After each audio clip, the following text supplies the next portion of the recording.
Welcome to This Week in Guns, a podcast that covers the commentary on the latest firearms industry news, information, and buzz. Brought to you by the Firearms Radio Network. I'm your host, Jake Challen, president of FRN. And I'll redo that intro because I wasn't recording on my mixer. Nice. Way to go. Welcome to This Week in Guns, a podcast that covers the latest commentary on the firearms industry news, information, and buzz. Brought to you by the Firearms Radio Network. I'm your host, Jake Challen, president of FRN.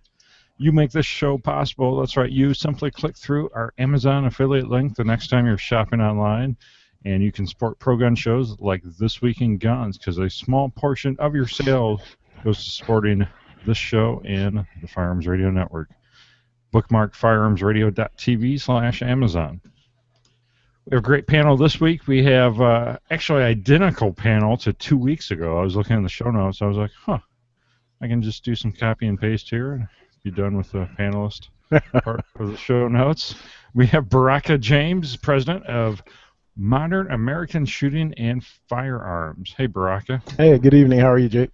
Doing great. And we have Josh Cast of Four Guys Guns, and his bio is R-rated, so you can tune in after the show for that. Hey, Josh. How's it going, Jake? Pleasure to be here. Thanks for having me. Billy Johnson of Boxer Tactical and Admits the Noise. Hey, Billy. Hey, Jake. How you doing, man? Doing great. John Patton, the Gun Collective and Patton Media Consulting. Hey, John. Nope, not doing it. Nope, we're done. Shut it down. The views and opinions expressed in this podcast are those of the individual co-hosts and do not necessarily reflect their official policy or position on the Firearms Radio Network and or their employers. Viewer discretion is advised, especially on live shows. How's that Facebook live feed looking? Looks pretty good so far. Patriot Patch Company helps make this episode possible. We have some new AK-47 cleaning mats over at Patriot Patch Company. Check those out. New patch frames. Just put a new pre-order up today for the Bullet Bill patch. We have a miniature Bullet Bill patch coming out. He's 1 inch tall and 2 inches wide. So that's up for pre-order at patriotpatch.co. You can sign up for our email list, get a chance to win the patch a month. Oh, hey, look there. Braca has Bullet Bill right there. Boom! So, yeah, we have a mini one coming out, just like the real thing, only smaller. patriotpatch.co. That's what she said, by the way. Yeah. Top stories this week. Start with some positive news here. Millennials are less likely to support gun control than you'd think. How's about that? Yeah, but you know what? I've read this article, like I'm sure all of you did on the panel here tonight as well. There's a little bit of sarcasm there, Billy. Just a bit. It's funny because when I read it, the article's like, 50% of millennials support gun control, 50% don't, and the number actually increases as the population gets older, according to NBC. But what's funny is they still take a slanted view in the article, right? It's 50-50, so you'd think they'd have 2 pro-gun millennials and 2 anti-gun millennials. But what do they have? Nope. They got 2 anti-gun millennials and 1 pro-millennial. I'm like, you guys can't even freaking balance the article, right? And then, of course, they don't let the guy barely talk at all. You hear all the background stories of the anti-gunners and all the emotion on why they're anti-gun, and you hear a little snippet from the other guy. That's all you really get. So, more media BS. It's always like that. It's like 90-10 every time, dude, the percentage-wise. Yep. The worst part is I think it's a lot of people that are our age group that are actually trying to control the narrative for, like, as if they were the younger brother, younger sister, so to speak. They're just trying to say, no, you don't want this, you don't want to be there, you don't want to trust this, you don't want to like that, and here's why. They're pushing that narrative, and that's why I think you're seeing the numbers you're seeing. And I mean, if people like me weren't brought up shooting guns, and here I am, people like me who are the opposite. I don't know. I'm mumbling. I think a lot of the mentality has to do with the way kids are taught in schools. It's a lot different than when we were in school. I mean, it's even 10 years after we were in school, the the landscape has shifted quite a bit, and I think it drastically impacts the way children think as they become adults. And some of them are able to kind of go, oh yeah, I believe in freedom for everybody, and others are just like, I'm afraid of guns. They might jump off the computer screen and do bad things in my house for no reason. Well, to segue off of what John is saying, it's a totally, completely different thing. Back when I was in high school, way back in the day, you had guys that would pull up. Two of my friends, they were like, oh, dude, we shot this buck this morning with our father. Look in the back of my buddy Joe's pickup truck. He's got his 30-06 hunting rifle. He's got a shotgun in his gun rack, and there's a dead buck in the back of his thing. And half the senior class came out to see it, and no one said anything, including, like, the vice principal. Oh, it's a great buck. Let's get you guys back, and we got to go to school. That was it. Nothing. No cops called. 2 guns on school property in the parking lot. Not a problem. No issue whatsoever.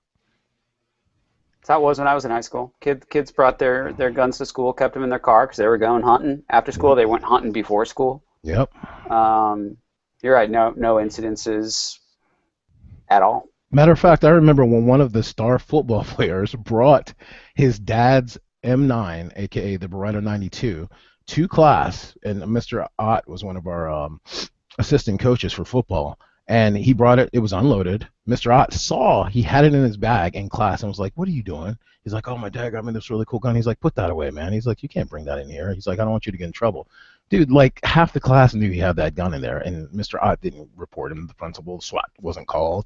I mean, it's just a totally different culture now. I mean, completely. What do you think started that shift into the heavily, quote-unquote, left-leaning, anti-gun mentality? Where do you think that really started happening? I'm curious of that myself, John. I don't know when it actually happened, when it fell on our heads and our whole society shifted. Well, I remember... Go ahead, Billy. I think just as we've seen more division in politics, it wasn't that long ago. I mean, we're really looking back. Look back 10 years.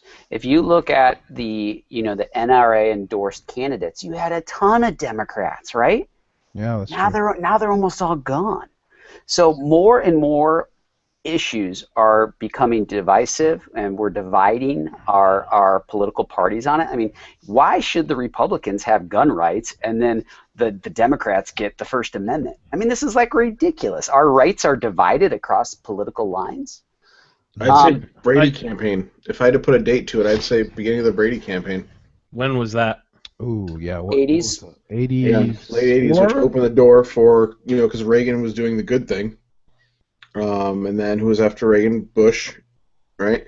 Reagan signed the 86 bill. So I mean, Reagan has a terrible record as California governor as gun rights. So I'm not someone that door crack that allowed people to start pushing that door wider and wider, and here we are today. Well, and I think there was also a blaming, just to interject one more time, John, a blaming of crime on obviously guns and gun owners in general, but then you also saw media shift as well, and we went to a 24-hour media cycle, and if it bleeds, it leads, and the more you stick those images in front of people, the more they believe there's an epidemic, even though crime is dropping. That manifests itself. People want to do something about it, but they don't know what to do, so they turn to their politicians, scream, do something. The politicians have to side with them in order to get reelected, because that's their only goal while they're in office, is to get reelected. And then it continues to manifest itself, and then all of a sudden you see it divided on party lines, and here we are. I distinctly remember when I was in elementary school. I believe it was second grade. I was in Miss Mobley's class. It was a Southern lady, and we had this. It was during the Clinton election, and it was like. Who are you going to vote for? And it's like a second grader. How can you ask a kid? And, of course, as a kid, you have no clue. You're just going on what's cool and what's different. And I remember, them pushing Bill Clinton on the class. I remember that happening. And I know in my area that still happens. Oh, that, the teachers are pushing. Wasn't it 2-3 years ago there was a elementary school class of people singing a song about how Barack Obama is the next savior of the world? Yeah, come on, everything went with it. Yeah, you remember that? It was insane. Well, John, I got one. I got one. Barack Hussein better. Obama. Barack boy. I remember. That's I remember. right. That's Are you right. Had like a serious? Debbie Gibson Wow, two-step. That's Like, horrible. That's horrible. Well, let me give you guys even better one. So, as you guys know, my wife is Korean American. Well, I don't ever say dash American. Anyway, she was born in Korea. She was born in Korea, came here when she was 3, became an Americanized citizen when she was in high school. Anyway, when she was in high school, first South of or all, North? oh boy, here we go. I wish she had gone to sleep, Josh. That is the best joke. Quit dodging the question, bro. Awesome. Yes, comrade. But anyway, so she was in. So first of all, Maryland. You know, I hate the state. She grew up there, and they took her out of her good school neighborhood where my wife was in gifted and talented GT courses and AP advanced placement courses, and then bused her and a bunch of her friends, the smart kids from her school, to some ghetto ass school to raise the test scores there. So when she gets to that school, the teacher told them in high school, guys, this is 9th grade. He's going around and he's telling them, well, you guys are Korean, you guys are black. These is exact words coming from a white teacher. You guys are Democrats. And my wife was like, why are we Democrats? She's like, because you're Asian. And then my wife went home to her Uncle Larry, who's works at the Pentagon, and her Uncle Larry is white, and her aunt is Korean, obviously. And he was so livid, he called the school, he made a big production of it. But the teacher was going around telling that. So who knows how long that had been going on before she even arrived.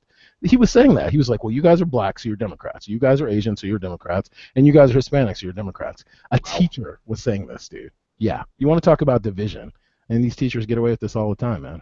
Which is funny, because I think it was Reagan who said Mexicans are all Republicans, they just don't know it yet. Yes, he did say that. You're right. Yes. I know fancy quotes. Oh, that's funny.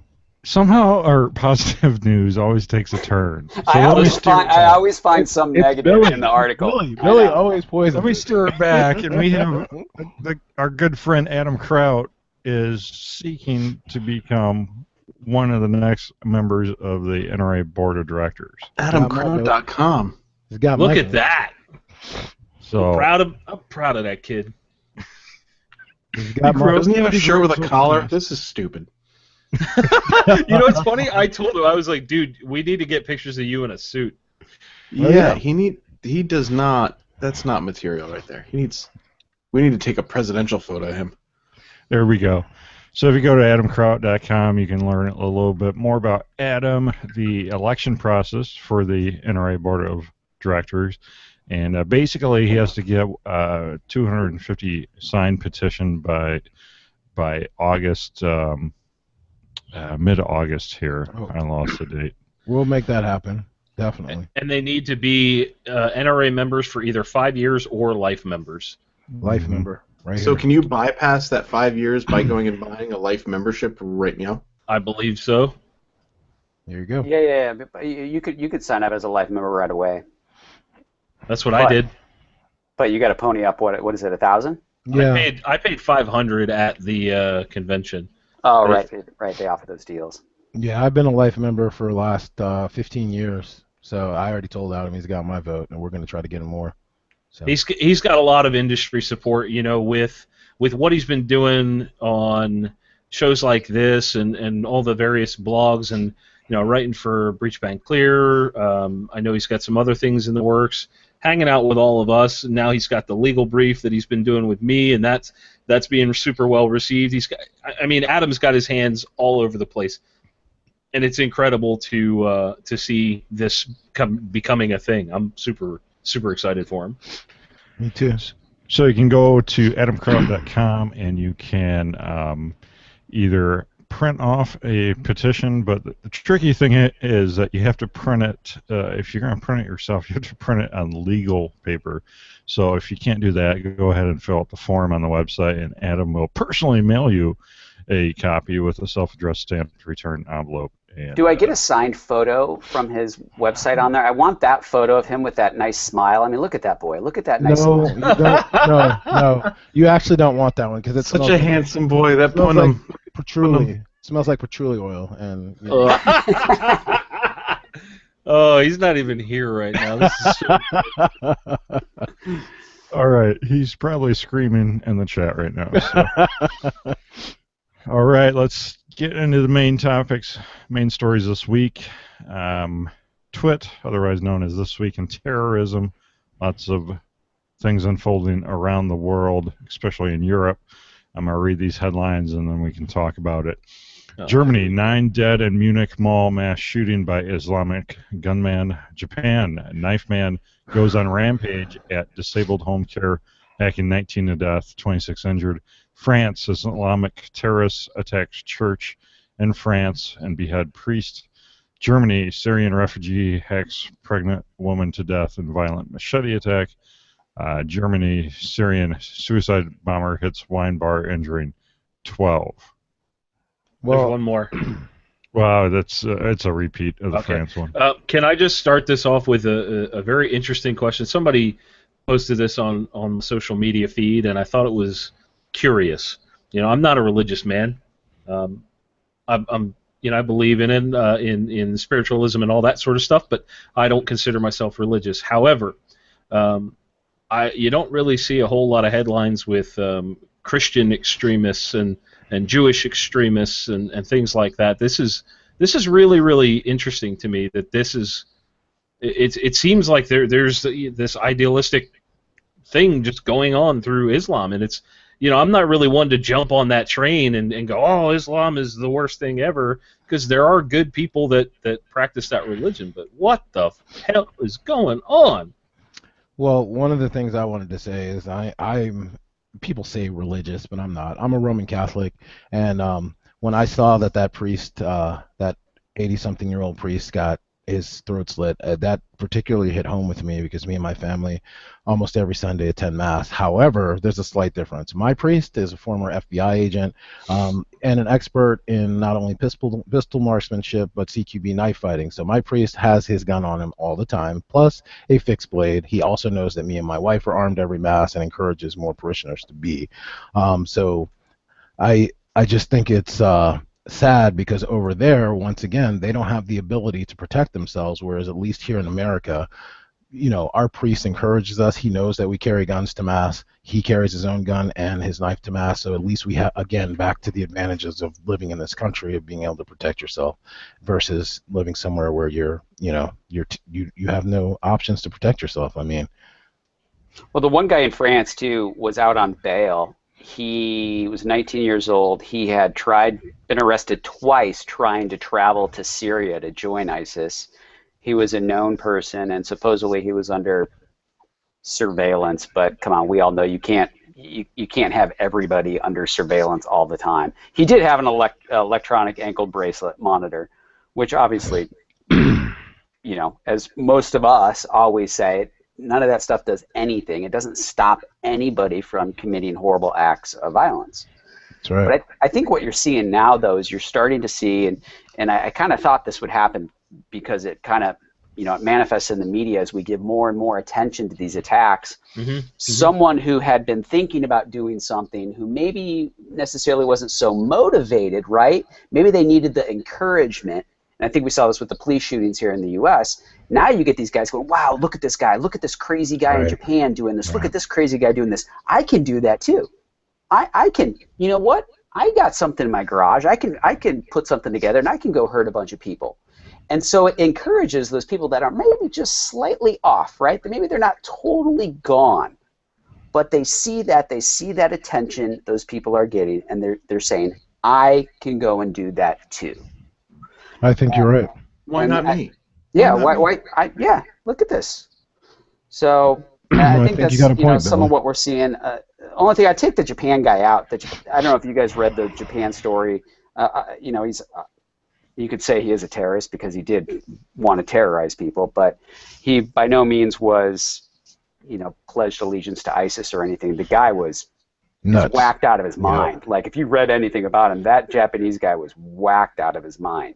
Was the last was it China or Japan that had the mass knife? China. Okay. China has them a lot. Yeah. It was the like most recent one was Japan. Yeah, the most recent was Japan, but China previously was right. 30, yeah, 36. I was just trying to make sure it wasn't the same country. No, it was 36 in China. Yeah, at that school. The big Chinese one happened a couple days after Sandy Hook, I believe. Right, that's correct. Yeah. Yep. Yeah. Right on the heels of Sandy Hook. Yeah. But they've had many since then of people going off the charts in China and running down the streets with knives, stabbing people. Well, the bottom line is it can happen to anyone, anywhere, and that's what I tell people. Always be alert, have situational awareness, pay attention to what's going on around you. Pay attention. Just pay attention. It's that simple, man. What I will say is for everybody that wants to give up their rights and say, protect me, protect me, protect me, there have always been crazy people in the world. From day one, man was coming out of the caves. There have always been crazy people. Once we are done giving up all of our rights, there will still be crazy people. That's right. Like, you're never going to change that. There's always going to be someone that wants to commit violence, that wants to harm other people. You can say some of them might be mentally ill, some of them might be psychotic, and might even get a thrill out of harming other people. But Billy, if we just love each other, hard medicate. If we just, the key to pushing hate out is love And medication.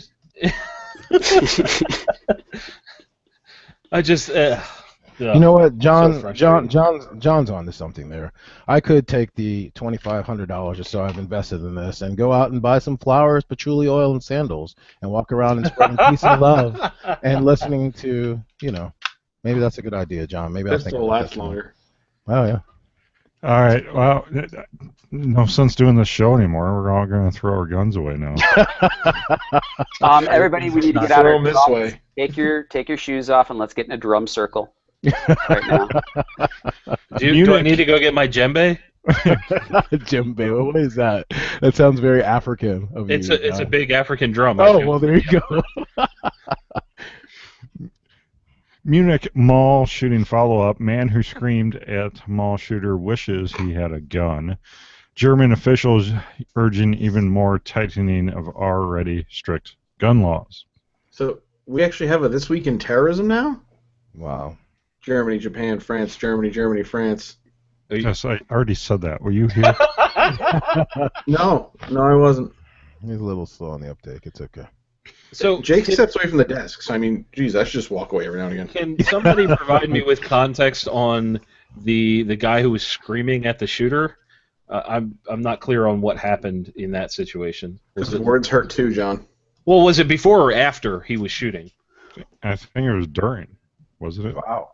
So he was screaming at him kind of like you scream at a wild bear. Wow. Go away, bear. I'm here, bear. Go away. Right. Shoot. Hands up. Wow, that's pretty bold, dude. Wow. That's a new one there. So let's move on to Massachusetts ban. Crazed politicians just decreed that the most common firearms in America are illegal in Massachusetts. Follow-up is gun rights activists rally against curb on copycat assault rifles. We saw a big turnout at the state capitol in Massachusetts on Saturday. Hundreds and hundreds showed up. And Massachusetts in revolt over assault weapon ban. If that's a revolt, that's a sad revolt. Yeah, I was going to say, dude. Yeah. Way to go, birthplace of freedom. Yep. So much for that. Listen, we all support the people that are fighting back in Massachusetts, but good Lord. I mean, it was Matt DeVito said that there's something like 400,000 gun owners in the state of Massachusetts, and I think it was only 5,000 showed up at that event. Oh, wow. What's going on here, guys? The state's not that big. Massachusetts will be England before the rest of the country. Yeah, that I makes sense. guarantee you. So, I mean, if you're a police officer, somebody who's, who, everywhere in the news they're telling you this is who you're supposed to call. These are the people who are supposed to have guns. They're only allowing police officers to carry 3 mags.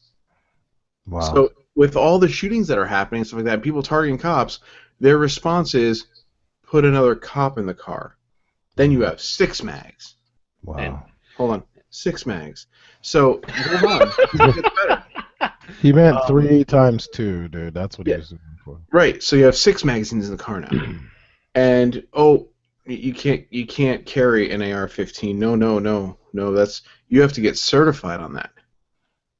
And then to get certified, it's something like 200 rounds at 7 yards inside of a 10-inch square over the period of 6 hours. What? With like 4 reloads. Like, it's obscene. Like, some of the cops that we were dealing with, like, we felt terrible. We're like, we could probably spend another 2 or 3 days with you guys because they don't even know things like urban prone. They don't even know things like, you know, how to brace onto a barricade or a vehicle, things like that. Like, it was upsetting and disappointing because these are the people that you're trusting your life to because the government is taking your rights away, and they're ill-equipped. I put 200 rounds warming up for a video downrange. Yep. These guys are qualifying to save a life once every 6 months with that same ammunition. And for what? I mean, what's the ultimate goal here? I mean, it's Billy clubs and whistles. The Bobby. Bobby. That's the new siren. Yeah, call the Bobby. Yeah, it's going to be what is it? Peugeots, French police cars. I'm telling you, this is or Renaults. This is just the most ridiculous crap I've seen in a long time because it's just further restricting the rights of the same old crap. It's You know, for people that haven't been listening, John, why don't you run down with what the new Attorney General, what the letter she dropped last week actually said? Okay, so to give some context here, Massachusetts has been operating under the assault weapons ban that was enacted in 1998. Since then, it never sunset in the state of Massachusetts. So what the Attorney General did was send out a letter of enforcement that was basically saying, hey, listen, we haven't been enforcing this section that specifically states copies and duplicates of the already banned weapons, specifically things like the Steyr AUG, AKs, specifically named was the Colt AR-15, and what they did was specify some ways for people to kind of justify all of these regulations and how to enforce them and what is a copy and what is a duplicate. So they came up with two things. One called the similarity test, I believe it was, and forgive me, I did an episode of TGC News on this, so go watch it if you want, full-on story. But it's a similarity test and an interchangeability test, and basically, if the gun is significantly similar to one of the banned weapons, it is also banned. Or if the parts that there's a few specifically named parts like bolt carrier, charging handle, extractor, trigger, and stuff like that. If they interchange into the weapon, then that is also banned because it fits into the interchangeability test. And it's basically just increasing what was already being enforced. And it like Matt has been saying, our buddy Matt DeVito has been saying that it literally cut the legs out from under every single gun dealer in Massachusetts right now. So what I'm curious, did anybody know that letter was coming, or did that surprise everybody? To my knowledge, nobody knew it was coming. It was literally an overnight thing. So you roll into your gun shop that morning, that letter comes out, and you're like, wow, I'm not in compliance as of this moment. I need to pull all the rifles off my shelves right now. Whitey, do you want to jump in? Yeah. So what happened was Tuesday morning I went to go film with Mr. DeVito for the series we're working on, and he's like super pissed off. Like, what's your deal? After the day I'm having, he goes, I'm not going to have a job soon. And I was like, what's going on? And he sent us earlier that morning an opinion article. And he came that afternoon to the range and said, yeah, a letter of enforcement just came down to all the, I'll show you the email from the Attorney General. And I said, cool, is it a law? And he said it doesn't have to be because it's a clarification on an existing law which just knocked everything I have in my inventory, or at least 85 to 90% of my inventory, is now out of compliance. Well, it only took a matter of literally by that evening, people were going nuts. And there was a shop down the street that had, when they got the letter the day before, had told their distributor to run their credit card and give them everything they have. They had a line of 70 people down the road. Wow. One per person. They're literally just like, this one's yours, this one's yours, this one's yours, just running credit cards. So it was something like $40,000 or $70,000 in like overnight fees and yada yada alone just to get the rifles there. I actually personally went down to take some of our inventory, like not Four Guys Guns, a different business, bring some like lowers and stuff down to transfer them over because it was like tomorrow, like at midnight, we were there until 12:05, and it was like, well, we can't sell any more guns. Wow. And they got everything out except for like lever actions. They're not even sure they can sell semi-auto shotguns right now because it is similar to or could possibly be construed as a clone or a copy of. And it's like, right now they're just getting their paperwork in order because, not to mention, ATF is now running through all the Massachusetts stores. There's 3 to 4, I believe, ATF agents in the state of to cover the state of Massachusetts. There is 6 per shop right now. Well, this is what people don't understand is how interpretation of law can change, right, and how that's controlled under, Department of Justice federally, state attorney generals, typically under the executive office of the state or the nation, just like the president can issue an executive action, executive order, telling the ATF they need to interpret this law differently to ban this or ban this. We give a tremendous amount of leeway to our executive officials to interpret these laws. And this is where, in my opinion, I feel we've had a complete misbalance of power in many of our state and federal government, where the executive branch has become far too powerful in their ability to interpret laws and, in essence, come out with letters like this without any notice, Billy, virtually what are you talking overnight. about? There's a built-in system of checks and balances, don't you know? Yeah, I think our Congress would be the first to chime up that says, we're supposed to have oversight of the FBI, of all these bureaus, but you know what? They're too big. We can't do it. We don't know what's going on. Sure, they can control the checkbook, but that's just become a political pawn over the last several decades, and it really doesn't mean much anymore. Typically, someone caves. We just write blank checks, but it's a complete, the balance of power is completely off, and I think the only way we're going to rectify this is to dramatically shrink our government. We keep saying we need more oversight, this. It's not going to happen, people. It is not going to happen. The only way to do this is to shrink the departments under the executive branch, both at a federal and state level. California Governor Brown signs ghost gun bill into law. California gun owners rally across the state against gun. We had this last week. Go ahead. Try it again. Gun. What? Really? Get it out, Jake. Sound it out.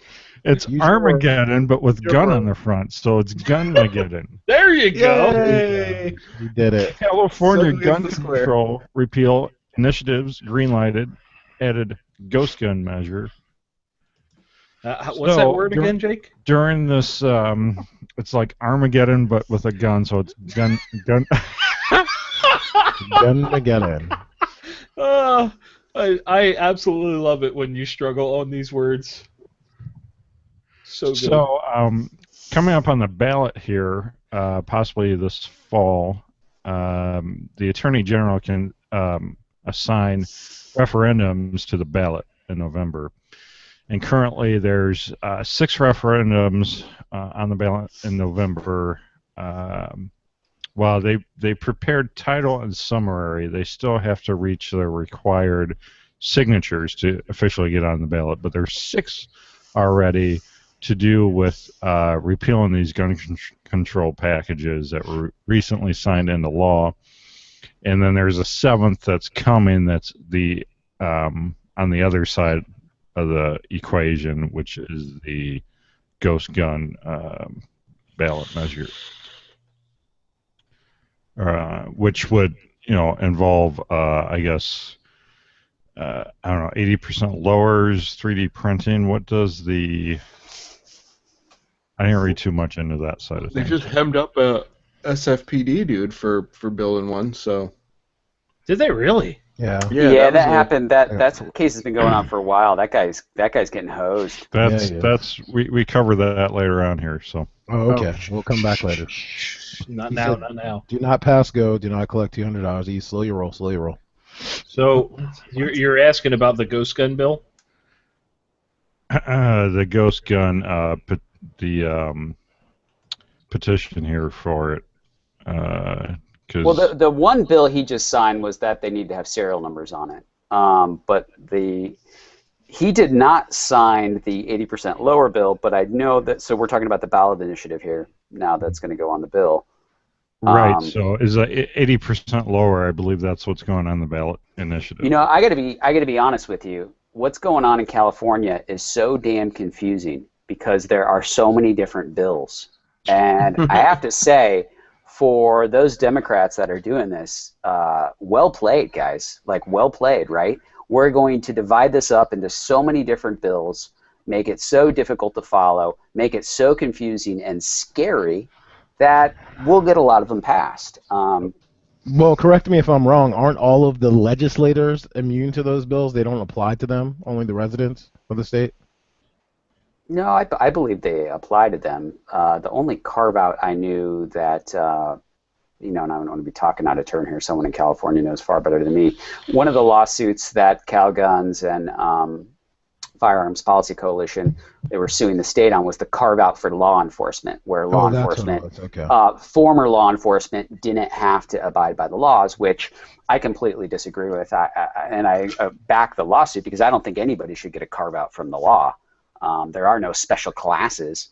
It's just like the First Amendment. It exists to everybody. The Second Amendment exists to everybody, too. I don't think someone gets special rights just because of a job you might have had. So that, that was the lawsuit that was going on. Okay, that's what it was. I wasn't sure. Yeah, okay, cool. Thanks for the clarification, Billy. But what's going on with California, man, I hate to say it. I just think some of this is really, it's just a lost cause. I mean, you got some organizations, Cal Guns, Firearms Policy Coalition, really trying to put a fight on. And then, they are making some victories and they are choosing their lawsuits wisely.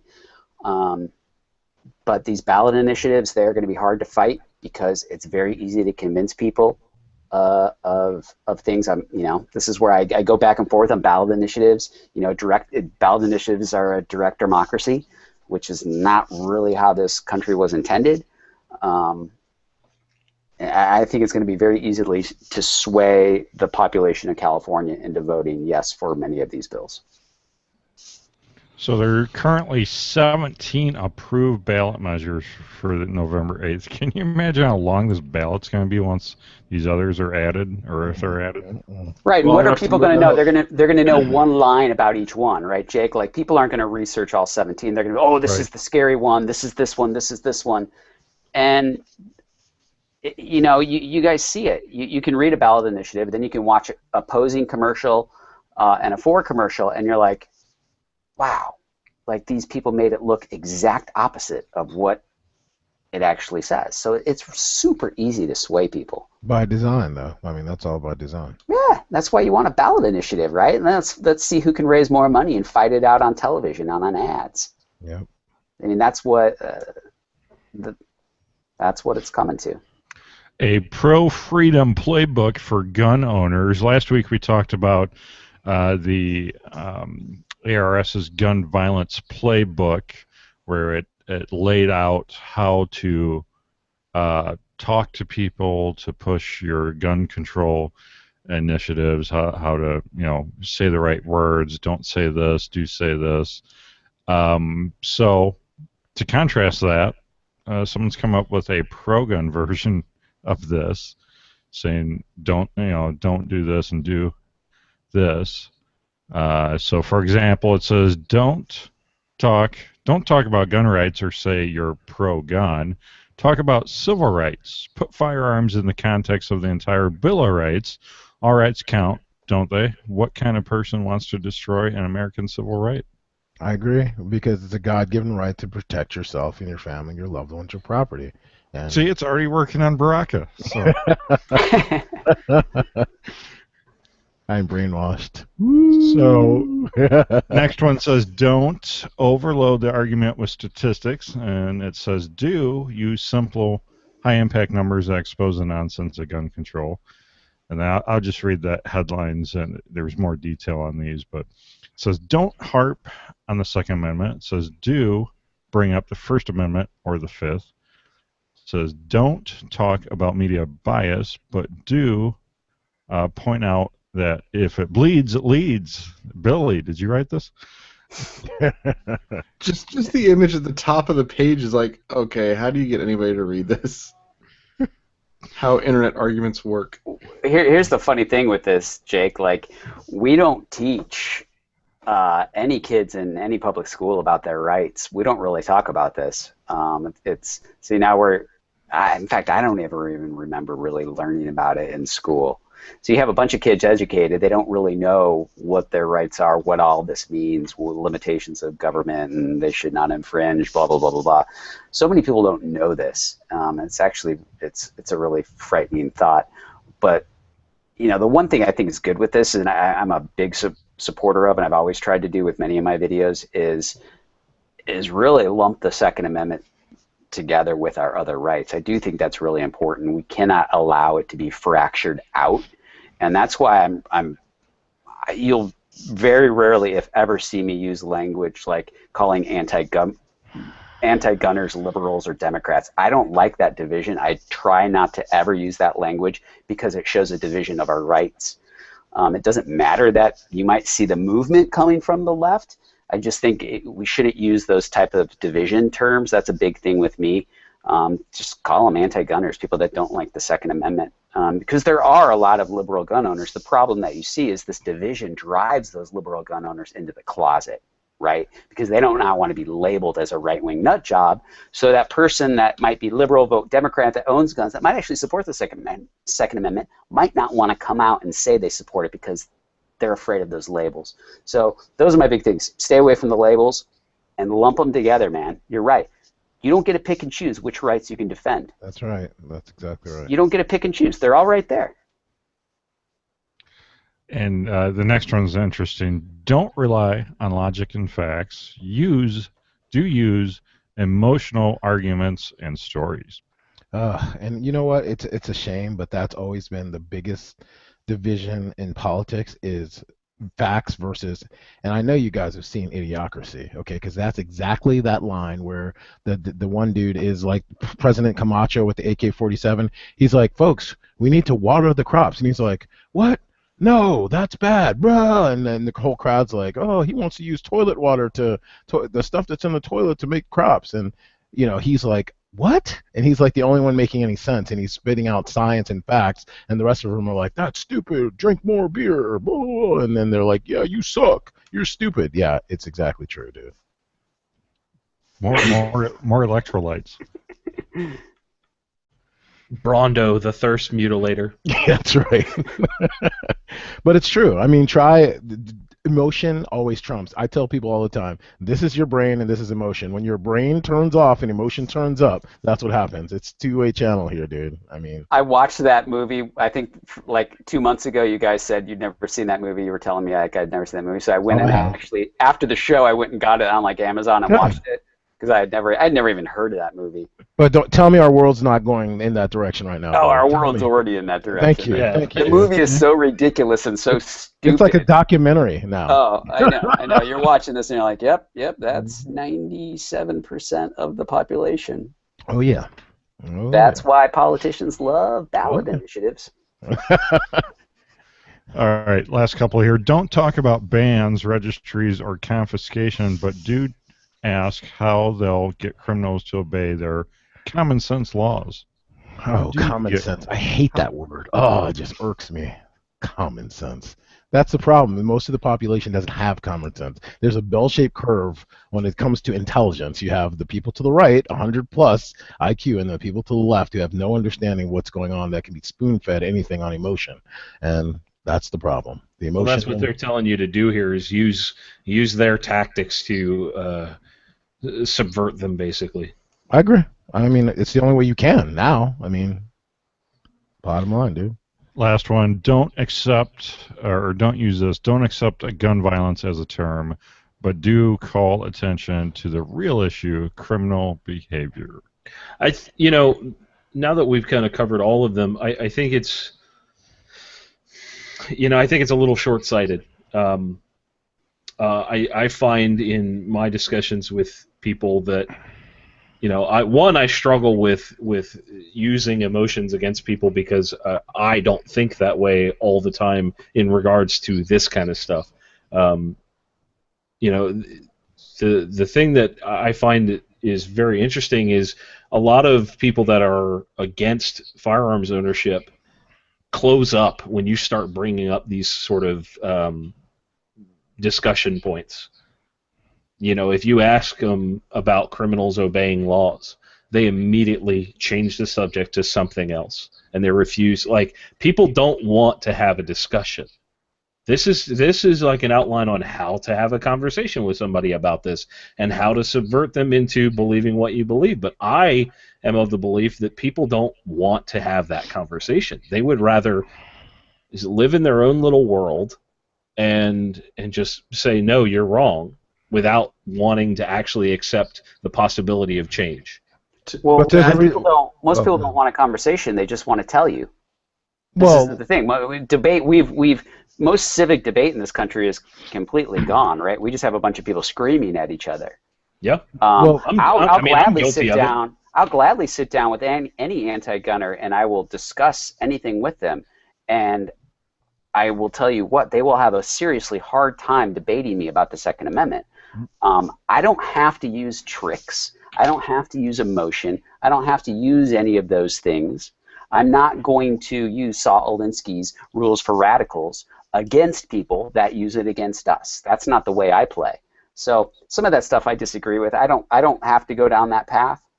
Well, hold on, Billy. To add on to what John was saying, the reason why, John, is because they don't want to take off their rose-colored glasses. They want to live this in vanilla and lavender world with sugar plum fairy hills and what is that? Scary. What is that? What's that big black long? That's I don't know where you're going with that. Oh, look at it. Whitey's holding it. He's got his grip. He can barely get his grip around it. So full and so. Wow, if someone wasn't watching the video there, that sounded really weird, Baraka. Yeah, Baraka, that's kind of weird, man. It's a little awkward. Anyway, back to what I was saying. Seriously, they don't want to take off the rose-colored glasses. They don't want to not live in that vanilla world. My wife talked about it because she was against wanting to understand that the boogeyman is out there. Stop it, Billy. And that once you know once you know. Just a little bit of Alabama black snake. Anyway, once you hear that the bad guy's outside and the wolf's at your door, you have to acknowledge it. And once you know that it can be there, then you have to protect yourself. And people don't want to think that. They don't want to know that there's evil outside in the world that can come in your house, and they don't want to have to deal with it. Well, truth be told, I've had a completely different experience with it. A lot of people don't want to engage me either because of the way in which I present myself, because they either know me or anything like that at all, or we get to a point real quick where it's just like, you know what, I just don't like them, and I'd appreciate we talked about something else. So it's a combination of, you and Billy saying, they just want to talk at you, but when they meet like that roadblock of, oh crap, someone who's actually ill-informed, I get a lot of politely back out of the conversation and move on to something else, or people that just don't want to engage at all, but they have no problem saying, it just doesn't make me comfortable, or I don't like them. The people that spout off the rhetoric generally, again, met with that roadblock, and it's all about how you present yourself. If you want to do things like bait them into the conversation and draw them into then kind of change their mind, I mean, that's a person-on-person, case-by-case basis, because some people can be, I don't want to say persuaded. I mean, it all sounds really ridiculous. We're persuading someone to think the Second Amendment is a freedom that they deserve. It's not. No, that's what it is. Well, one thing you got to think about, too, is that, I think that's a good point, Whitey, a lot of people, you're not going to get them to change their mind in one conversation, right? Like, we can't have this notion that we're going to talk to someone about the Second Amendment, we're going to convince them. We're going to convince them of our side. No, that's not how it works, because if you approach things too aggressively, and there's been lots of psychological studies on this, most people will dig into their position, and they will not relent. And you'll see when you see this happen online all the time, right? You'll call someone out on statistics, you'll be like, that's totally wrong, and they'll come up with some excuse why the statistics are right, and they dig into their position. So sometimes going at someone really aggressively is completely the wrong angle, and we can't have this notion that we're gonna win a fence sitter to our side in one conversation. This is a long-term battle. Go ahead, John. Go ahead. I put out a piece in one of my episodes of TGC News called "Stop Arguing," and it goes along with what you're saying. And you know, I struggle with it myself because it is very frustrating, and you know, there's a lot of people that are just barking at us as Second Amendment supporters right now. But exactly what you're saying, there's a psychological aspect to these conversations. And arguing is never going to win anybody. Nobody wins an argument. It's a classic statement, and it's effing true.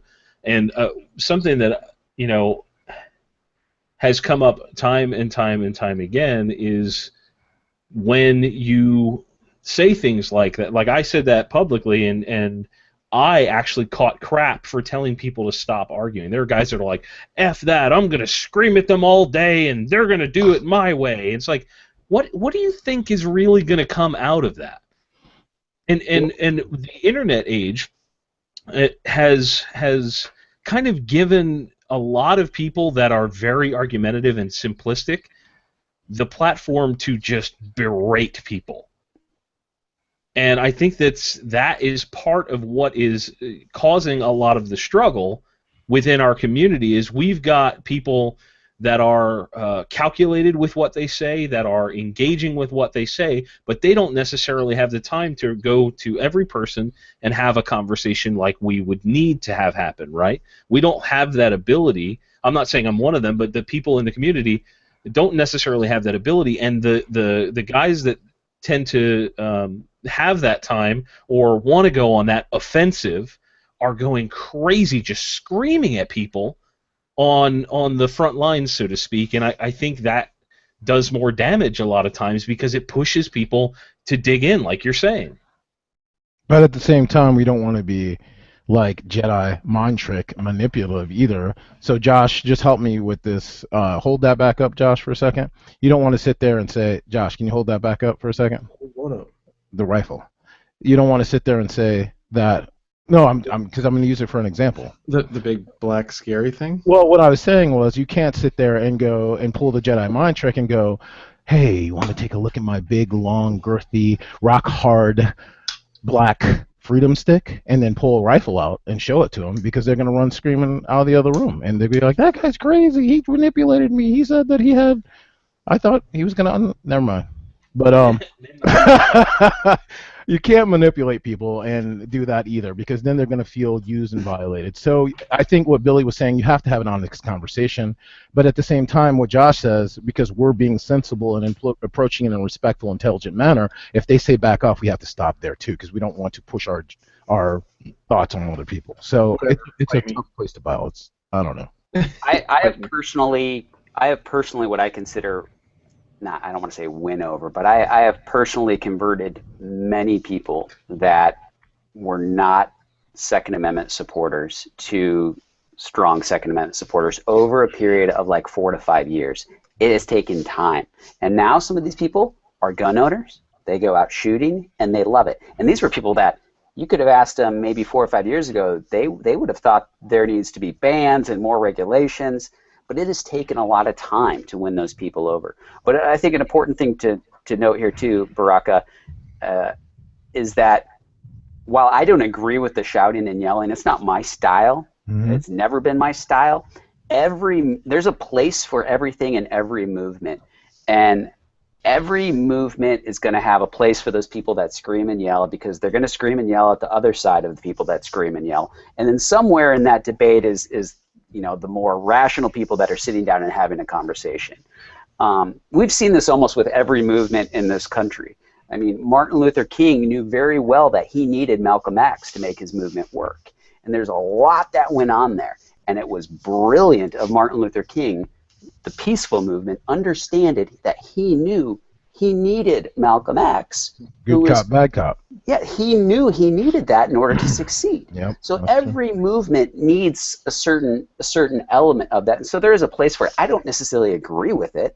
And I think you'd probably say Martin Luther King didn't agree with everything Malcolm X was all about. Right. But every movement is going to have those crazy people that are off yelling and shouting and screaming. And then they're going to have people like us that are sitting around trying to have a conversation about this stuff, and you know, trying to get through the weeds of basically, you know, where we are now with you know, with the Second Amendment and our rights. State Department taxes all gunsmiths $2,200 a year. Obama issues executive order that may drive gunsmiths out of business. This happened last Friday. They changed the definition of manufacturer under the ITAR treaty regulations. So now it can affect anyone who so much threads a barrel on a firearm would need to pay thousands of dollars every year. Just how did this drop? How did this drop last week? And it really didn't get a lot of attention. Something must have been check the date and see what was going on in the mainstream media that day. Okay, there you Germany, go. Japan, there you go. Okay. France. I would also say that it's an unfamiliar thing. You start saying DDTC, ITAR, firearms industry guys know what that is. People outside do not. That's true, John. Yeah. These are not familiar terms, so people are just like, oh, whatever, it doesn't have anything to do with me, it's over my head. The other thing that I noticed is I feel like that little click me frickin' title is a little deceiving, because unless I misread this, they're saying 07 FFLs. You don't have to be an 07 FFL to thread a barrel. Right. I haven't looked into the details of this, but I just kind of read that little bit that I saw there, and what I thought was interesting is this kind of seems like another one of those things that I'm just giving the ATF a little more power to maybe prosecute this if they want, or maybe not. It's more of that gray area, to where if we kind of find a dealer that, you know, we can't really prove they're doing shady stuff, I might be able to find one of these gray areas where I can charge them with something. That's kind of what, like, when I was reading it, I was like, this doesn't even really make sense to me. Well, who runs the DDTC, and do they even interface with BATFE? Well, it's the State Department, isn't it? Right. So is the State Department making a bigger, larger armed branch now to back the ATF up, or to take any kind of claims? Because at that point, is it the ATF's job to come in and say, oh, you're an 07. Are you registered with ITAR? Well, remember when, what was it, Defense Distributed got this letter from the State Department to remove the plans for their 3D printed gun? I mean, that all came through the State Department, right? Which I believe is a complete violation of the First Amendment rights, to be able to say, hey, here's plans to something. And I don't know if that lawsuit's still going on or not, but you know, to me, this just stinks in so many different ways. And again, it's just giving more power to the bureaucracies under the executive branch. And you know, I don't know how you turn all this around, honestly. So if you look further down in the Prince Law Office blog, John, they also talk about threading services. FFLs being required to then register with ITAR. Yeah, so this is something I think we're going to have to get crowd involved in, because I don't understand the ins and outs of all of this. And where it says penalties for each violation of ITAR can result in up to $1 million in fines and 20 years in prison. Yeah. Well, they give you a list. DDT has found the following instances do not require, and here's a list of A through H, and then here's the stuff that you have to do if you do have to go register to ITAR, and it gives a list of the things. So it's going to be everything involving being either an 07 or in the genuine manufacturing process. So there's a bunch of guys out there that they just get bulk uppers, bulk lowers, they get their logo on it, they buy barrels from this person, lower parts kits from this person, but they're an 07 manufacturer. That person has access to a lot of this stuff that's on this list, but this is like manufacturing. I mean, even chambering, cutting, threading a barrel blind. Guys like not Proof all of Research. it though. Some of it's just rechambering. Some of it's just cutting, drilling. What you're talking about, Josh, would be done under an ATF variance anyway, having other people make the receivers and stuff like that. And that's what I'm saying though, is like that particular citizen is not the same as the guy who's just slapping another upper together and selling it for $350. So this would affect a big company like Proof Research. I mean, it would affect, I mean, everybody out there, every Voodoo, manufacturer, anybody. Odin. honestly, if they're talking about, the variant stuff, if the variant stuff is actually included, which I'm not clear on at this point, if that's included, then everybody that's slapping uppers together is going to have to pay this fee. Because under my understanding of that, and I may be slightly off here, but my understanding is that even though there's a variance, you're still technically a manufacturer because someone else is manufacturing it under your name. Oh, right. That makes sense.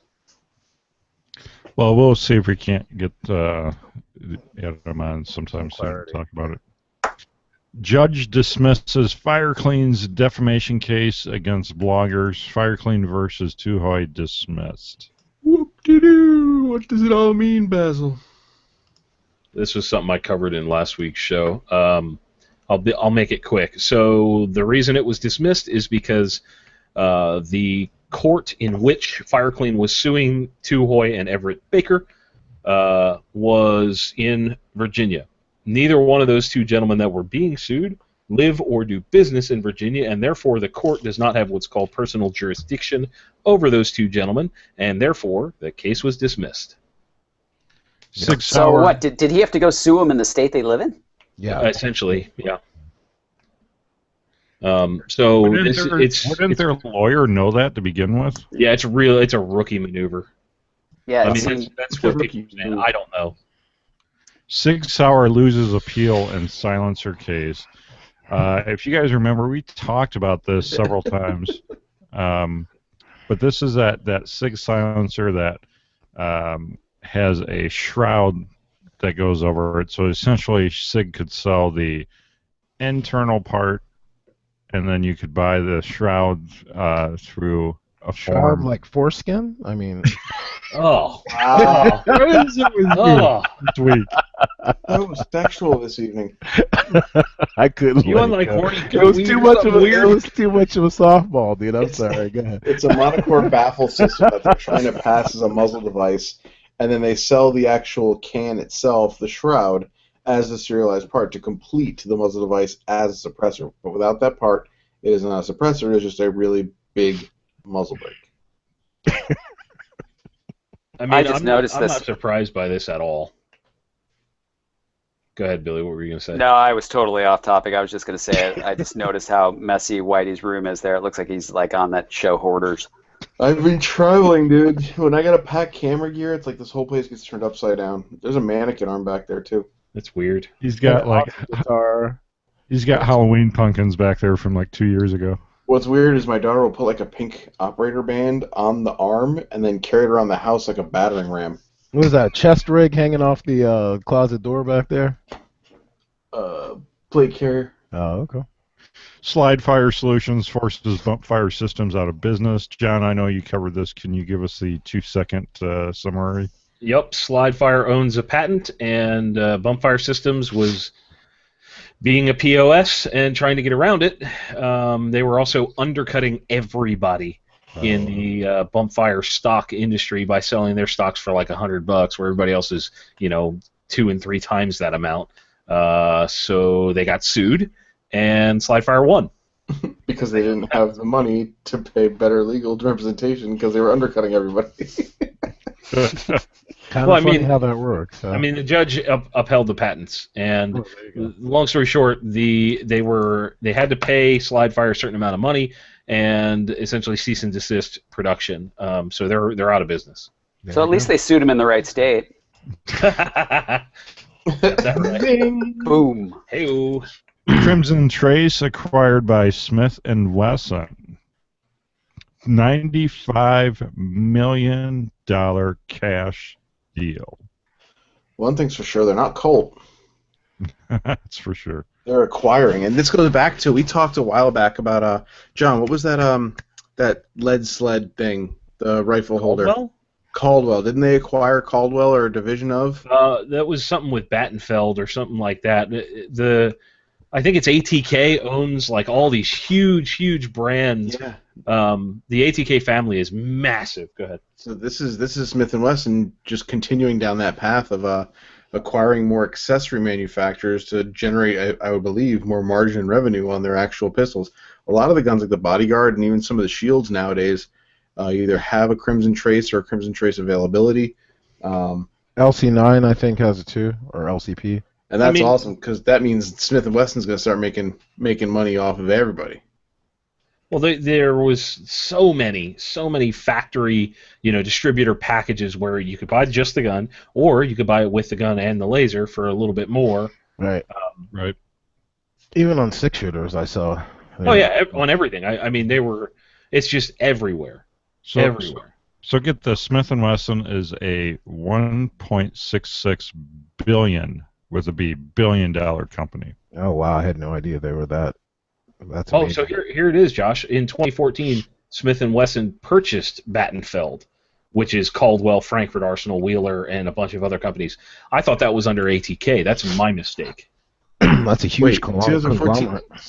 We've been doing this that long that I can remember that story. A long time. Long time. Yeah. Yeah, and that itself was a $130 million deal. And they also acquired Taylor Brands for an $85 million cash deal, which was earlier this month. Taylor Brands. Just a few weeks ago. What does that encompass? Do you know? Terrible knives. Junk. Oh, okay. So that's interesting too. So maybe they'll do some combos. Well, I believe Taylor Brands was the company that was already doing the Smith & Wesson branded knives anyway.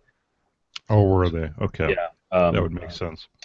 You know what? I would just like to point out that I believe it's Caldwell sells a product that you can stick up into your AR-15 magwell, and it puts a little fan and blows air down your barrel to cool it, because people need that. Is that real? I'm 100. Go look on Amazon, bro. Dude, at that carbine class that carbine class I just took over the weekend, I could use one of those in my shorts. That would have really helped. That's really weird. Why are you saying that? Because I had to. All right, here it is. It's a Caldwell AccuMax barrel cooler. It's $50. I crap you not. You almost did it. I almost did. Almost. So, Gun Mag Warehouse had a data breach this last week. Reports surfacing say that data breach at the magazine clearinghouse. Reddit users who purchased hex mags are reporting that they're receiving calls from their credit card fraud departments. That's a shame. I'd never even heard of this company until I saw this article, so now I'm checking out their website. Baraka, tell us what happened, nerd. Well, they failed, obviously, to harden their infrastructure, which is normal, typical when people stand up something really fast and don't do the proper patches, updates, and things like that. With open software such as Salt, which will go around, check all of your patches, and make sure that everything is up to date, there's really no excuse for anything like this to go on anymore, because it doesn't even cost that much money. You just have to have half a brain and be security-minded. And if not, there's plenty of consultant services you can call out there to make sure your infrastructure is hardened and that everything is the way it's supposed to be, and you will not get hacked. I'm surprised you got that out. I can go in more in depth if you'd like. No, I was going to say I'm surprised you got that out without an innuendo. He got those out of the way. So I actually came across Gun Mag Warehouse this last week because one of the private Facebook groups I'm in, someone asked, where's the cheapest place for PMags, or was it? Might have been our This Week in Guns Instagram private group that somebody asked. And so I went over to Gun Mag Warehouse, and sure enough, you can get 10-pack of PMags for $104. Oh, yeah, that's where it was, Jake. Yeah, you're right. Was it? Yeah. And so I started looking around for other guns I own that I need magazines. I'm like, these guys really have good prices on a lot of different magazines.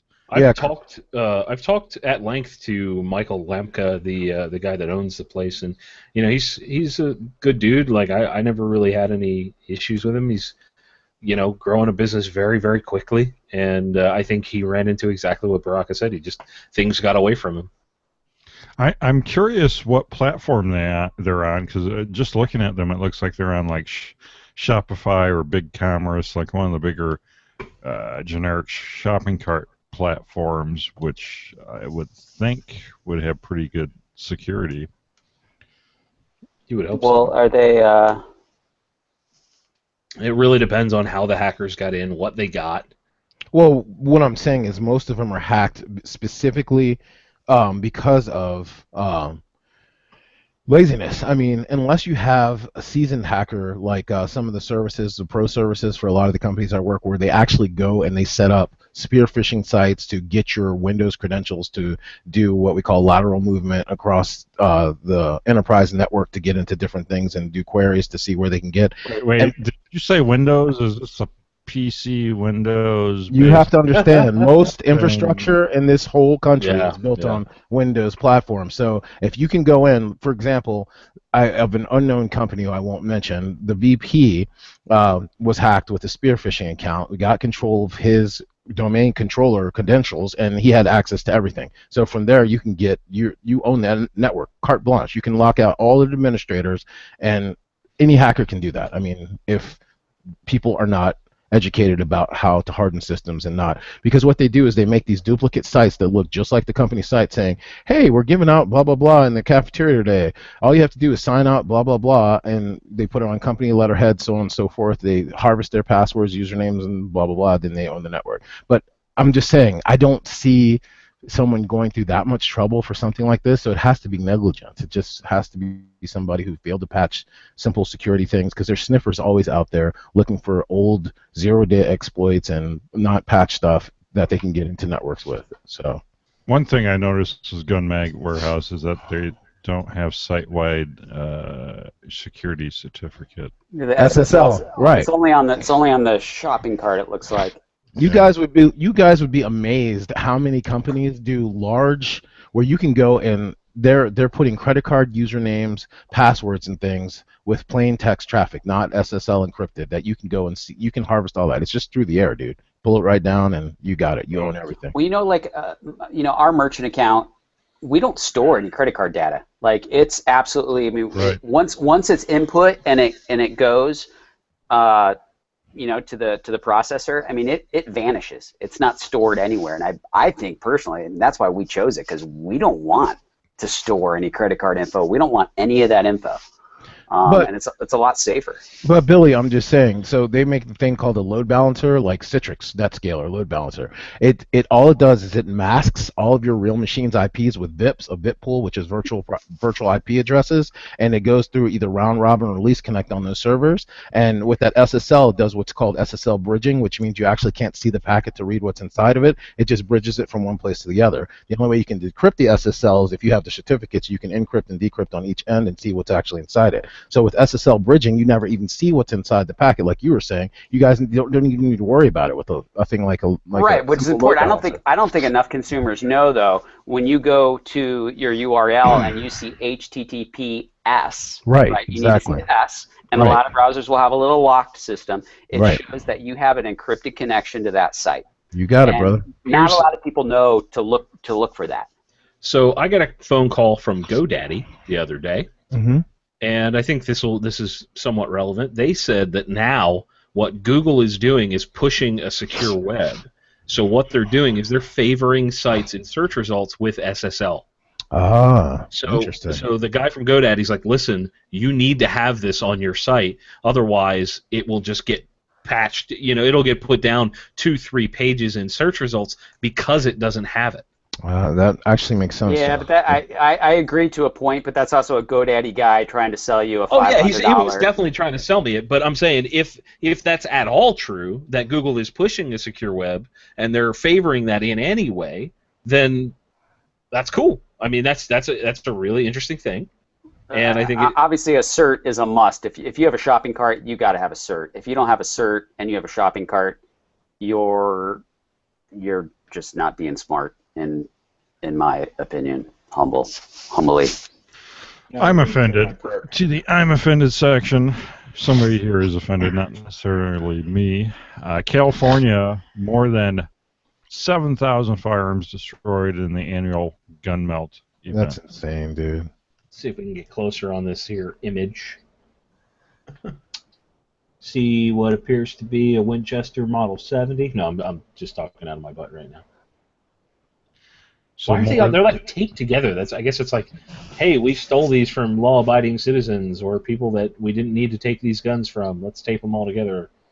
It's weird. And so they say the sheriff's office and other police agencies confiscated 7,044 firearms that will be melted and recycled into steel rebar for use in constructing freeways, bridges, roads, buildings across California. I've so far found one M4 buttstock. Seriously, that's going to produce like 100 pounds of rebar. Yeah, like, negligible. I know. They make it sound like it's far and wide, like they're building a kingdom with it. Right. I'm looking at the pile of guns. I'm like, half of that pile is wood or plastic. That's not even a rifle. That's a stock with a trigger. There's a bunch of shotguns in there. Bolt actions. I found one AK and one collapsible buttstock. How many guns do you think got sold when they introduced that gun apocalypse thing? Do you think it was more than 7,000? Because I do. Just a bit. Get bent, L.A. County. All right, the other I'm offended story is about the SFPD officer arrested for assault weapons charges. He owned an AR-15 and parts. So it's funny because I think one of our cop buddies actually put that up in a private group and said that his buddies must not have liked him very much because he got ratted out by his own coworkers. That's messed up. Well, yeah, and I don't know if it was the Attorney General, whoever it was applauding that he was outed and trying to encourage other people to out him. But what's interesting here is I wonder if this guy's record is clean. I'd really like to know if he doesn't have really any infractions against himself as an officer, because I think it's a good case to go to the legal system and challenge the law. I think it's a really good case. It's interesting to read the comments in here on how they're saying, which I totally agree with. I mean, we can't protect our own. We have to treat everybody, like you're an average citizen, blah, blah, blah, which I totally agree. You're an officer. You are just a citizen. But I think if this guy has a clean record, I think this is a good case to challenge the assault weapons ban. Why do you say that? Because in the court of law, you're going to say the way the legal system treats officers, first of all, right? Like you're going to be treated a little more with, like you follow the law, you're a law-abiding citizen. So what I'm saying is if he has a clean record, if he has no infractions as an officer, if he hasn't been accused of any misconduct, now we're saying that this guy just has some gun parts, right, under the Constitution, the Second Amendment, right? I mean, he should be able to exercise his right. So if there aren't any other infractions, if this guy wasn't selling weed on the side or doing something stupid, I think this is a great case because of how the legal system will look at an officer versus, a questionable person who might have or might not been committing a crime, blah, blah, blah, blah, blah. Because typically when you see case studies, like, right, when a case will go to the Supreme Court and you're challenging, someone's right to privacy and an unlawful search and seizure, right? It's typically like a dirtbag, right? It's typically someone you're like, oh God, this guy has all these counts of assault and everything, and you always have to kind of put that aside. You have to put this guy's a dirtbag aside and really assess where his civil rights violated. Now we have the opportunity here. We might have a cop with a really clean record. All that, you can actually use that. It's in my opinion, I think it's a good case. We'll see. I think we can all agree that if this goes to just when it gets tried in California, if it makes it that far, the people in San Francisco will just be like, assault rifle, oh my God, and then they'll try to put him in jail, and he's gonna have to. Somebody's gonna have to get behind him with a good amount of money to take this where it needs to go to really challenge things. All right, too many stories to cover this week. Always extra stories, so you can check them out at firearmsradio.tv. Click This Week in Guns. Show notes usually post someday on Friday after the live show. So Amazon, you can contribute to the Firearms Radio Network and This Week in Guns by shopping our Amazon affiliate link, by clicking the Amazon banners on the website, or by bookmarking firearmsradio.tv/Amazon. Every time you buy something with our affiliate link, a small portion of your sale goes to supporting pro-gun shows like This Week in Guns. We go to the full auto news segment, stories the real media won't talk about and other crazy stuff. Each of the hosts picks a story to call their own. While you guys are picking your stories, this is the last week of the JWB Military and Brass giveaway. Go over to firearmsradio.tv, click This Week in Guns, and click JWB Military and Brass giveaway, and enter your email to get entered to win a free bag of 50 rounds or 50 cartridges of 50 things of brass. You're right there, Jake. It'll be okay, Jake. Shoulder things that go up. I don't know. I'm screwing up all my terms. Check it out. JWB Military and Brass giveaway over at firearmsradio.tv. Click This Week in Guns and click JWB. I believe we have 9mm left, but they're fully processed, ready to load. And John, you use JWB, right? Yes, sir. I have a whole bunch of that stuff. It's really good quality. All right, who is ready? I am. Go for it.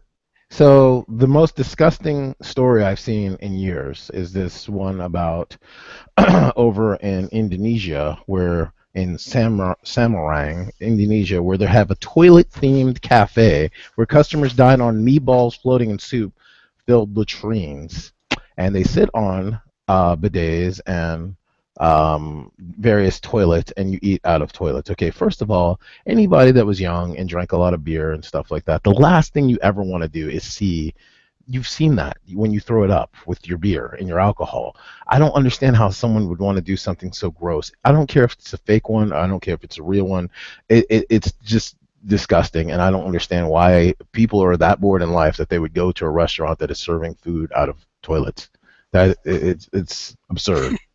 I absolutely was grossed out as soon as I saw this, and I was like, man, I have an iron stomach. I can like watch surgery and eat rare steak, but that like made my stomach turn. I was like, oh, dude.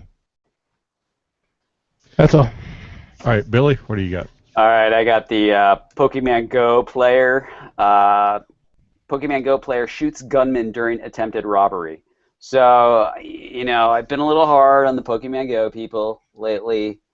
You know, I'm not a gamer, and I just see like this, you know, frenzy of people running around the country, and we've seen lots of cases of Pokemon Go people being lured into dark parks and being robbed. Well, so this group of people, I think there was 3 or 4 of them, a guy came up to rob him, and one of the Pokemon Go players pulled out his gun and exchange of gunfire. And one of the players was shot.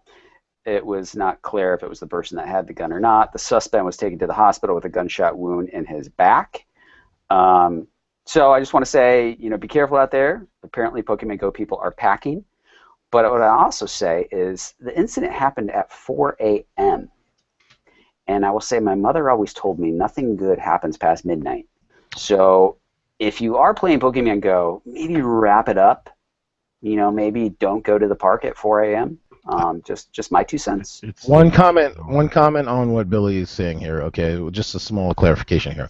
Just like the commercial where the guy goes, "Thanks for the interview, Mr. Dumbass," and the guy goes, "It's Dumas." Okay, it is not Pokemon. It's Pokemon. Like Jamaican. Come smoke some weed, man. It's not man, Pokemon. Thank you. Pokemon, come on. You gotta come on, boy. Come on there, South. Get that Pokemon. So I will let you know something. You could put Pokemon in front of me, and I wouldn't even know what the hell it is, dude. Like, I know nothing about this. I don't want to know anything about this. Your Pikachus and all your other little characters. I don't care. Josh, Please slap the red off his beard saying that. That's I just can't believe Billy would do me like that, because I clearly, in all bold text, I know, bookmarked it. He didn't respect the dibs. He didn't respect He the did dibs. not respect the dibs. Oh, I didn't even see. Dude, I picked this like an hour ago when we started. Did you pick this? You should have put dibs on it, because I wrote right next to it in big. I'm sitting here steaming right now. I'm like, this mother time coming. Oh well, I've had the tab open for an hour. So Oh, here we go. Here we go. there you go, buddy. We've all had it open for an hour. So maybe you should pick yours before the show actually starts, like when we get these notes earlier. Oh, yeah, no. I would, but I was busy playing Pokemon. Pokemon. Oh, You were man. chasing Pikachu? I can't find Pikachu in my life. I need to upgrade mine. I was chasing Onion Turtle. Onion turtle. I chased Pikachu around the block twice and lost him both times. I just got an onion turtle today. Oh, man. Onion Turtle. All right, Whitey, do you have a backup? I do have a backup for just such a contingency as, Redbeard Pirate stealing my... Yar, I'm taking your Pokemon. I love it. I'm going to show Whitey I'll take his Pokemon story. Make a comment about Pikachus and Glocks. It'll be great. Oh, yes. Judge rules home-built flamethrower gun-armed drone must comply with FAA. So if you guys remember this story from way back when we all saw the YouTube video of this kid who hooked up a freaking pistol to his drone and fired it, apparently the FAA was curious as to what are you doing there, fella? And Dad went all Tony Stark on the FAA and said, well, you haven't really charged us with anything, and I'm not compelled to answer. So they said, well, that's all well and good, but you really should probably talk to us. They said, okay, let's roast a turkey with our drone. So they hooked a flamethrower up to their drone and then cooked the holiday turkey. Yeah. FAA inquires again. Hey guy, you're flying something around that we've never seen doing stuff like that before. We'd like to know what's going on. And Dad said, okay, jog on. Well, they went and got a subpoena, so now they're sitting in front of court, and I'm not going to lie. This lawyer, I want this guy on my team. The statute did not contemplate their existence. Rather, the statute was directed at airplanes, helicopters, and blimps, and the resources on the ground that support them. What he's saying is that they have no authority over anyone's drones. That's awesome. That's about time. I mean, he literally just put the brass ones around the table, and the judge was like, "Oh man, that is creative. Good talk. Go ahead and submit your stuff before we find you in contempt of court." Nice. Hey, So yeah, they're doing stuff with the drones. which one of these guys is last name Hogwarts? Yeah, you saw that, right? Yeah. The son, Huffwout. Yeah, Hogwarts. Hopefully it works. Hogwarts, yeah. Harry Potter's flying around. Yeah, Well, he's there playing Pokemon. Pokemon. Pokemon's flamethrowing drones and What is that? Was that a what is that? The Keltec 22 mag? What pistol is that on that drone? it's a PMR 30 maybe. Is it? Looks Yeah, like it. 22. That's what it looks like. 22 Magnum, dude, all day. 33 That drone is rounds, scary. a 22 Magnum raining down death and hellfire. I've known one guy who's gotten 30 rounds into that magazine. Everyone stops at 26. They're like, I'm bending rounds. Forget it. John, what do you got? So this is something that's actually been out for a while, but somehow the internet decided that it's a thing again. It's a 5.56 micro gun called the XM556. It's normally miniguns are 30 caliber. They shoot 308 or 7.62 51. However, this one is designed to take 5.56 NATO, and it's electronic. It's a machine gun. It's belt fed. It shoots a lot of ammo downrange, and it's awesome. I mean, who wouldn't want something like this? The problem is you cannot buy one because it is a newly manufactured machine gun, and citizens are not allowed to own them if they were made after May of 1986. But So- does it come with a Bill Duke mask and a voice recorder that says, "I'm having some fun. I'm having some fun." Oh my God, Predator! Come on, guys. Kills Jesse Ventura, Bill Duke. Oh my God, Lord. I'm the only old guy. I'm the only old guy here. Okay. Josh, I'm just Josh, Dude, that was like a bowling ball from left field of us. alpaca out of nowhere. Yeah, alpaca. Josh, you let me hang. You let me hang. I was actually on mute going, what the? Timestamp. What's the What is he timestamp? talking about? All the sexual stuff and now like obscure Predator references? It's not even obscure. It's like, oh yeah, I actually know the first name of the chick who they rescued in the jungle. Like, what? Oh, you do? No. So I believe the RPM on this, the rounds per minute, it's like 3,000 to 5,000. They're still, still in development, but it looks like fun. Basically, it's like the size of. They have a picture of it here next to a PS90, and it's actually smaller. It's actually shorter than that. So, wind sauce. This is awesome. Let's hope somebody out in Vegas gets one so we can go shoot It it. is the best sauce. Yeah. The wind sauce. And that's it for me. Well, speaking of drones, Kimber shirt. apparently Kalashnikov is building UAVs. Nice. The AK of drones. So will this not come to market like their guns have not come to market? Right. Or is this actually Kalashnikov concern in Russia? No, this is a Kalashnikov concern in Russia. Okay. So then, yes, they'll probably actually In take Russia, this. drones fly you. All stamped parts. Boo! All stamped parts with Bakelite propellers. They're gonna come just greased up in Cosmoline too. Cold War era electronics package. Runs on a 2-stroke engine. It's running on DOS. Yeah, fits in your trunk. With the little Russian space bear. Look The in the entire chat. Russian population is Putin. bears on unicycles. Look in the chat for you young boys so you can educate yourself. Oh boy, here we go. Honestly, these look pretty interesting. There's a lot of non-standard designs here. The one looks like a ceiling rack in a television studio. The other ones look like paper airplanes with cameras shoved into them. So is the Kalashnikov drone program going to go the way of the Russian astronaut program, where you have all those space shuttles just rotting away that never even made it to outer space? Probably. I've seen Space Cowboys. This doesn't end well. Somebody's getting nuked. Tommy Lee Jones won't save you. Second round. Anyone have something for the second round here? I do, before Billy steals it. Like a 4 a.m. Pokemon bandit. Pokemon. Man, Pokemon. South I can't hear you, Whitey.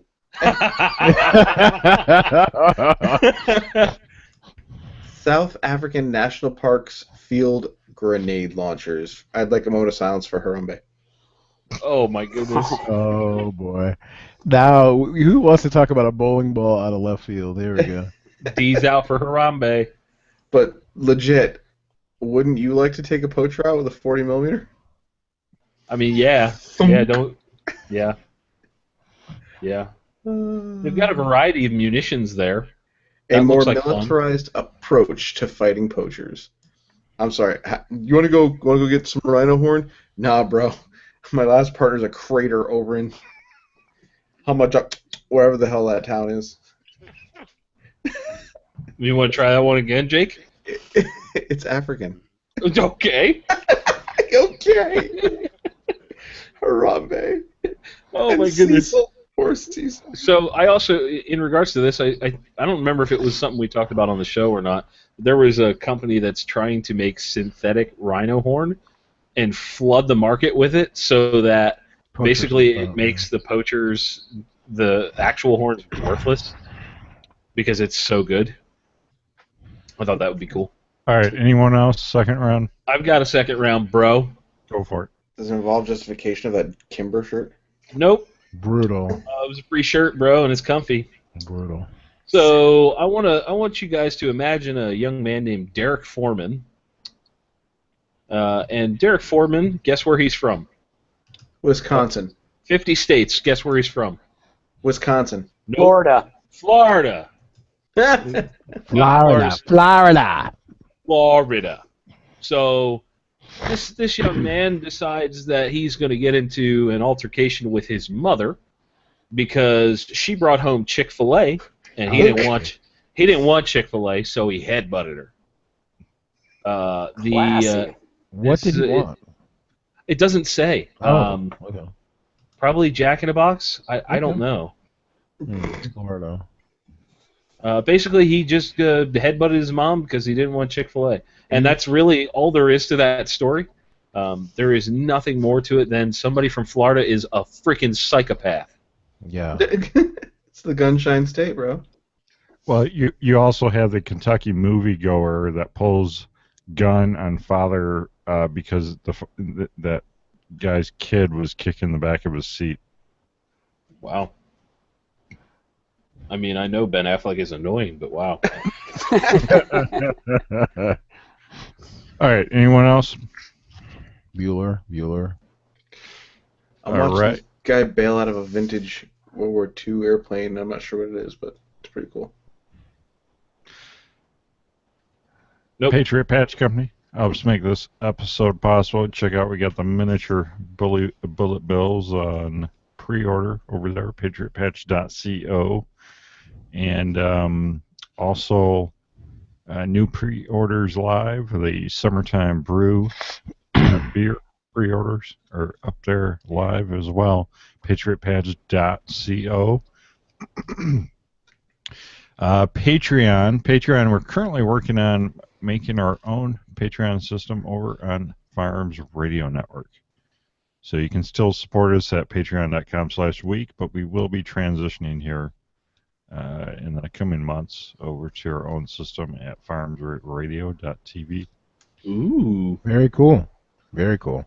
All right, so this is a part of the show where we see what these guys have going on and where you can find them online. So, John, what's up? Lots. I've been traveling a ton. I don't even remember where I've been. I was hunting in northern Pennsylvania, smoke checked a 250-pound boar with a 500 Smith & Wesson Magnum. It was a rifle that Ebbs actually put together for me, which is incredible. So it was really good for me to be able to have some, I brought home 100 pounds of meat. You know, a lot of people, I caught crap on Facebook when I showed pictures of, like, trophies and stuff from this place. I'm like, what? Guy said, why would you just hunt for trophies? I'm like, who said I wasn't going to eat the meat? Like, yeah. I go hunting because I want meat, Who hunts pigs for trophies? No one. Weird people. Yeah, like I've never seen anybody hunt pigs for trophies. For trophies. Like, I get it. They're a nuisance down in the South. So I understand that they don't necessarily eat all of them. I get that. But here where I'm at, where I went with Matt DeVito, we got a whole bunch of meat. And so I did that, and then I was down in Virginia for a couple days at an event with Guerrilla Ammo, AB Arms, Proof Research, Oakwood Controls, and Breakthrough Clean.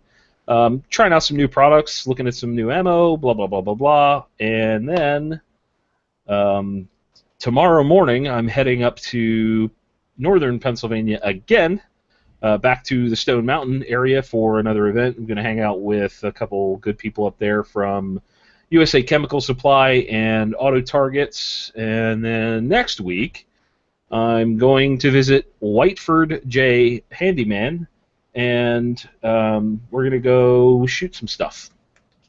And then more things come after that. I'm super busy. It's awesome. I love it. Very cool. Did you say where people can find you online?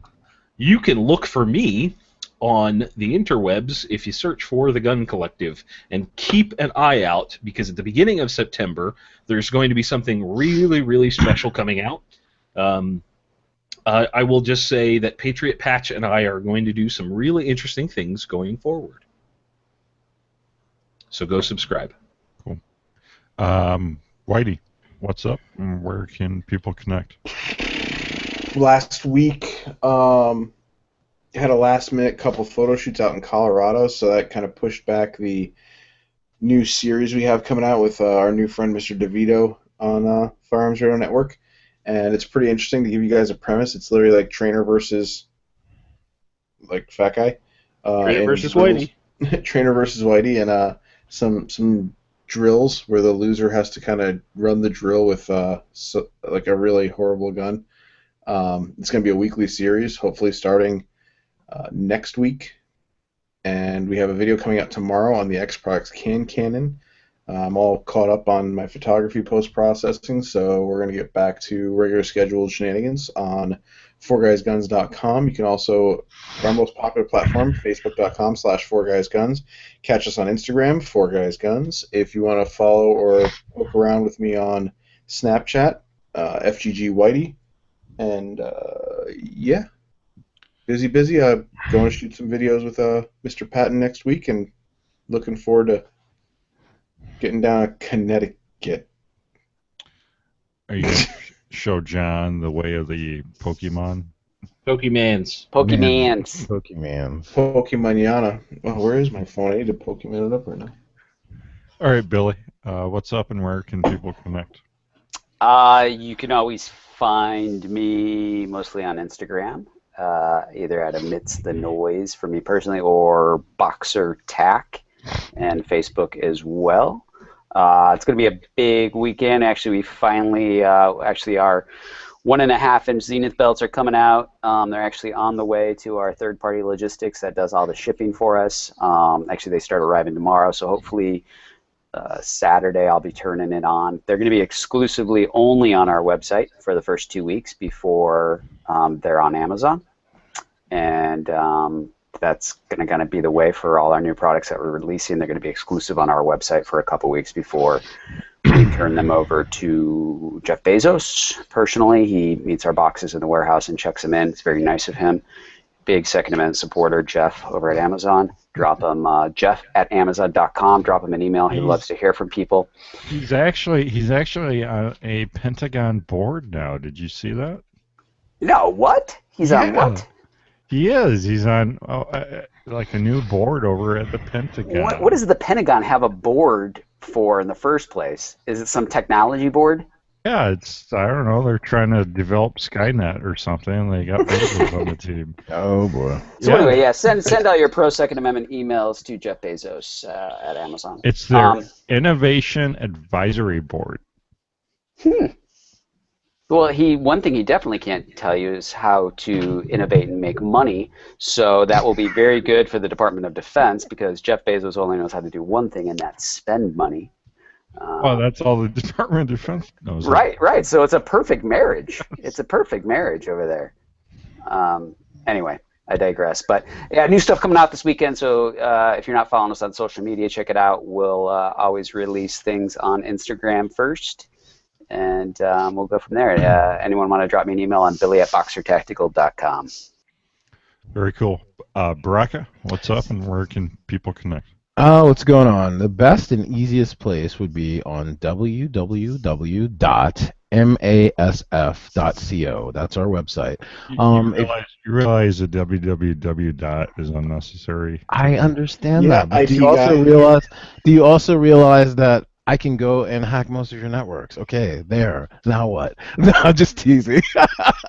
All right, so what's new? Let's see. On our online magazine on our website at masf.co. Yes, again. We recently had an article written by one of our members, Tim Heron. He shoots for Team SIG, going over some things about shooting fundamentals and things like that. And I was actually shocked how viral that article went. I mean, we had it up for a week, and 11,445 people read it. And I just put another one that another one of our members wrote about, which was a catastrophic failure. One of its friends' sons accidentally loaded 300 blackout ammo into a 223-556 gun, and the gun blew up. So that's been up for less than 24 hours, and over 3,000 something people have read that so far.